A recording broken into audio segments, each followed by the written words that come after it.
If our physical developments aren't delivering benefits for local people, then we haven't really been successful in our job. You know, we've got some really globally renowned institutions here on the park, spanning a whole range of sectors, and I think that can be intimidating for local residents, or they feel that, you know, maybe jobs and opportunities within those organisations aren't for them. So a big part of what we're trying to do is open the doors to these amazing organisations to create pathways for young people to access opportunities, and working with these organisations to think about actually how do they become more inclusive and more open environments. As a minimum, we mandate London Living Wage for all of our park employers, contractors and their supply chains, and even at a very entry level where we have things like internship programmes where we're requiring London Living Wage, and that allows us to create access for people who otherwise might not have accessed opportunities. Hello, I'm Toby Fox from 1.5 Million New Homes, the Local Government Challenge, sponsored by Redloft and by Vistry. And I've been visiting a different council every month to find out what works and what has to change to get more homes built. But not this month because of the local elections. They mean we can't talk to councils. So instead, the London Legacy Development Corporation was kind enough to invite us in to find out about their house building programme. But of course, people don't just want new homes, they want great places, they want jobs. So we talked to Vivian Murinde at the LLDC about her role in creating a great place. Hi, my name is Vivian Murinde, and I am the Head of Inclusive Growth and Skills here at the London Legacy Development Corporation. So my job really is about kind of connecting the buildings and the physical developments to local residents to provide access to skills and employment opportunities here on the park. That's like alchemy, isn't it? You're taking like buildings and turning them into skills. Yeah, well, kind of. So tell us about the building we're going towards. So we're going to go to UCL East, the Marshgate site, and that is part of the East Bank development. Why should young people in East London care about a university building in the Olympic Park?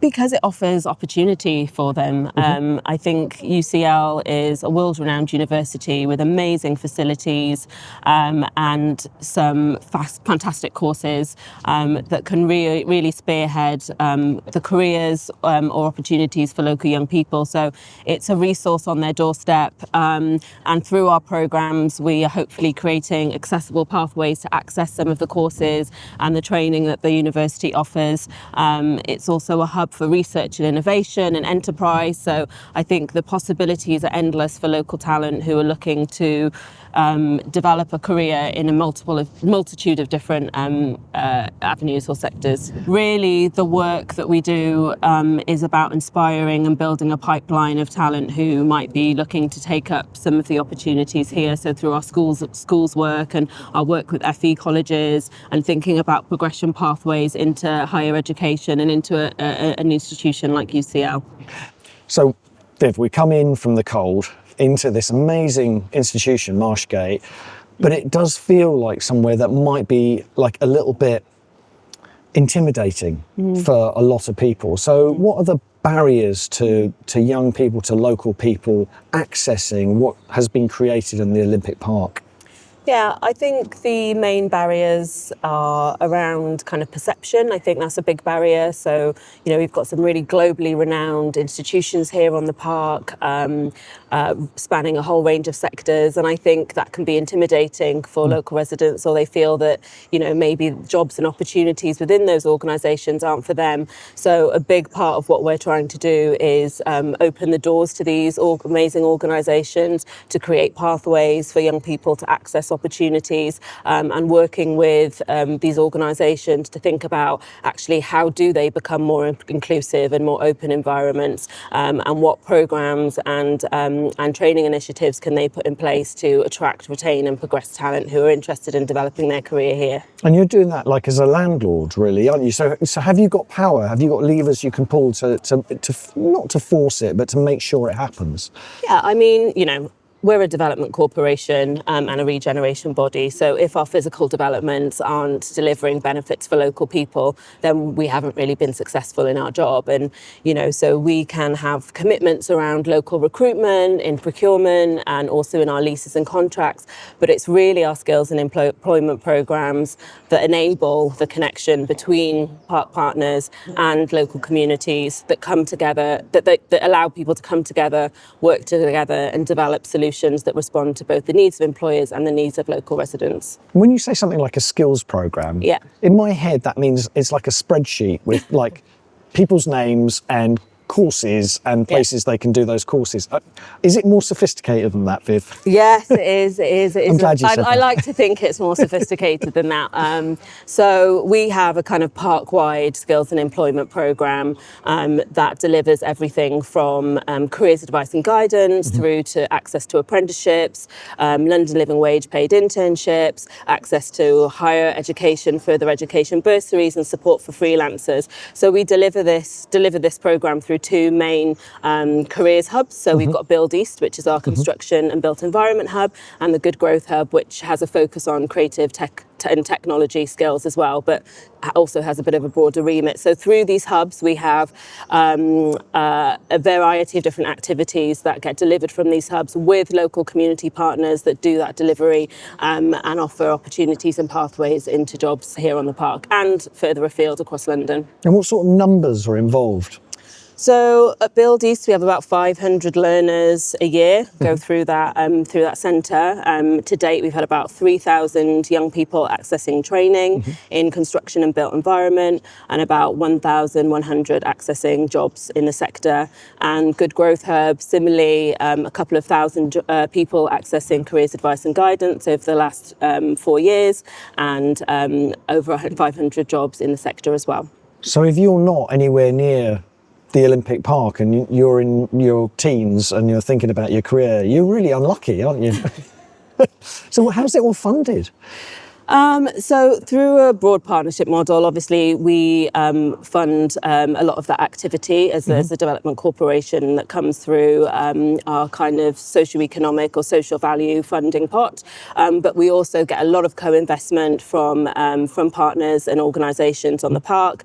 We also work really closely with sector skills bodies, the GLA, and other kind of skills and employment funders to kind of match that revenue funding to deliver these programs. So a really good example of this is a program that we run with Eastbank called New Talent Future Leaders. So that's partially funded by ourselves. There's a lot of co-investment from the Eastbank partners. There's also funding from Foundation for Future London as well. And that is a program that offers internships, apprenticeships, careers advice and guidance, and pathways into Eastbank organisations, but also the wider creative industry in and around the park. And we've had around 3,000 people receiving access to training and jobs as part of that programme over the last 5 years. That's amazing. And is there any reason then that this couldn't happen somewhere else? Because it doesn't sound like there's anything particularly specific or, I don't know, innovative or different about the funding for this. That could take place anywhere?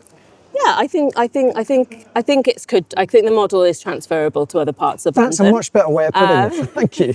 I think that, what's been really helpful in making this work is kind of bringing partners together around a shared goal and a shared vision. So, the park has really core principles around delivering inclusive growth through access to, and providing access to good quality jobs. And all of our partners and our employers are signed up to that, I think. That definitely makes a difference. And so we're able to work collaboratively together to deliver our programme. But that's sort of about governance, and it's not about any kind of special formula or secret ingredient that no one else has got access to, is it? No. As long as they got you, they can do it anywhere. So Viv, where have you brought me now? So we are standing in front of the Gaia Globe by Luke Jerram. It's an installation that reflects the research that the university is doing around climate emergency. And actually a really great story about this is that UCL and BBC singers came together to collaborate on a session with local school children. 200 local children came and sang songs about Mother Earth under the Gaia Globe, which was a really great moment here as the university opened up on the park. What other places are approaching place shaping in the way that you are at the Olympic Park in terms of skills development? So I think there are some other local kind of key development sites that are, I think, looking to replicate some of the work that we've done and that we're working really closely with. So the Royal Docks for one, and then we've got our other development corporation down in Park Royal, OPDC. So there are, they're at the very early stages of their development, and we hope that they're able to kind of learn some of the lessons that we've learned to take on some of that practice. And it's transferable, and are you actively collaborating with other places? Yes, we are. Yeah, we're having those conversations. So, for example, we are kind of talking to these new development sites about the training and the skills that we're running. They're already looking at how they access training from Build East, but also that Build East model is run by a really great provider, the Skills Centre, who have other similar models across London as well. So, the model is replicable, and it is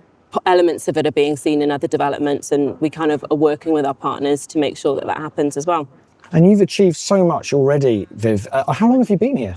I have been at the LLDC now for almost 10 years, yeah. Wow, okay. Yeah. And you've achieved so much in that time. Yeah. What else is there to achieve? What does the future hold in terms of the skills development programme? Yeah, so I think for us it's about kind of scaling the work that we've been doing. So I think when we first started, we piloted quite a lot of things to kind of test new ways of working. Back 5 or 6 years ago, we were just testing that employer-led approach, and so our numbers were small, and we've grown those over kind of the last 10 years. But I think there is thousands and thousands of talented people in East London and who aren't accessing our programmes, and actually we want to ensure that they are able to access opportunities here on the park, but also further afield. So scaling our work, creating more opportunities for local residents. Is it only for people in East London? Where do you draw the line? So at the moment, our programme, yes, is focused on people in Hackney, Tower Hamlets, Waltham Forest and Newham. But I think there's an opportunity for us to grow the work that we're doing, say, and, take our models to other parts of London, have kind of knowledge exchange as well, look at how we might develop some of these hubs in other parts of the capital as well. So, yeah, I think there's a lot to do in terms of scaling and growing the work so that it has greater reach. So, $64 million question. It's all gone fantastically. It's a great exemplar for other places. But if you were doing it again, what would you do differently? Because there must have been some challenges that weren't foreseen. Yeah, I think in the beginning we worked with a range of different providers, which was fantastic because we had a breadth of specialism, but actually that created an element of confusion, I think, for local residents who are trying to access employment opportunities. And as we know, that is one of the main barriers for local residents, not understanding the pathways or the opportunities that exist. So too much choice. Yes, exactly. So streamlining our work through these two central hubs, Build East and the Good Growth Hub, has been fantastic because it creates one entry point for people looking for jobs on the park. And I guess I wish we'd have done that a bit earlier. And that that could have allowed us to grow the work sooner and consolidated the work that we were doing. And how successful have you been in getting people into those jobs? Because we've been focusing on the education, haven't we? Not on the end result, which is employment. Yeah, really successful. I think that we have provided, so for example, at Build East, over half of the people that get trained there move into employment, into secure employment, similarly to the Good Growth Hub as well. Have you managed to increase the income levels of people in the local area through upskilling them and getting them better jobs? Yeah, so, access to secure, good jobs that have a fair wage is really important to us. We know that pay is a huge fair pay is a huge barrier for people accessing employment opportunities. So we, as a minimum, we mandate London Living Wage for all of our park employers, contractors and their supply chains. And even at a very entry level where we have things like internship programs where we're requiring London Living Wage, and that allows us to create access for people who otherwise might not have accessed opportunities, and puts them in a position to secure to access secure work going forward.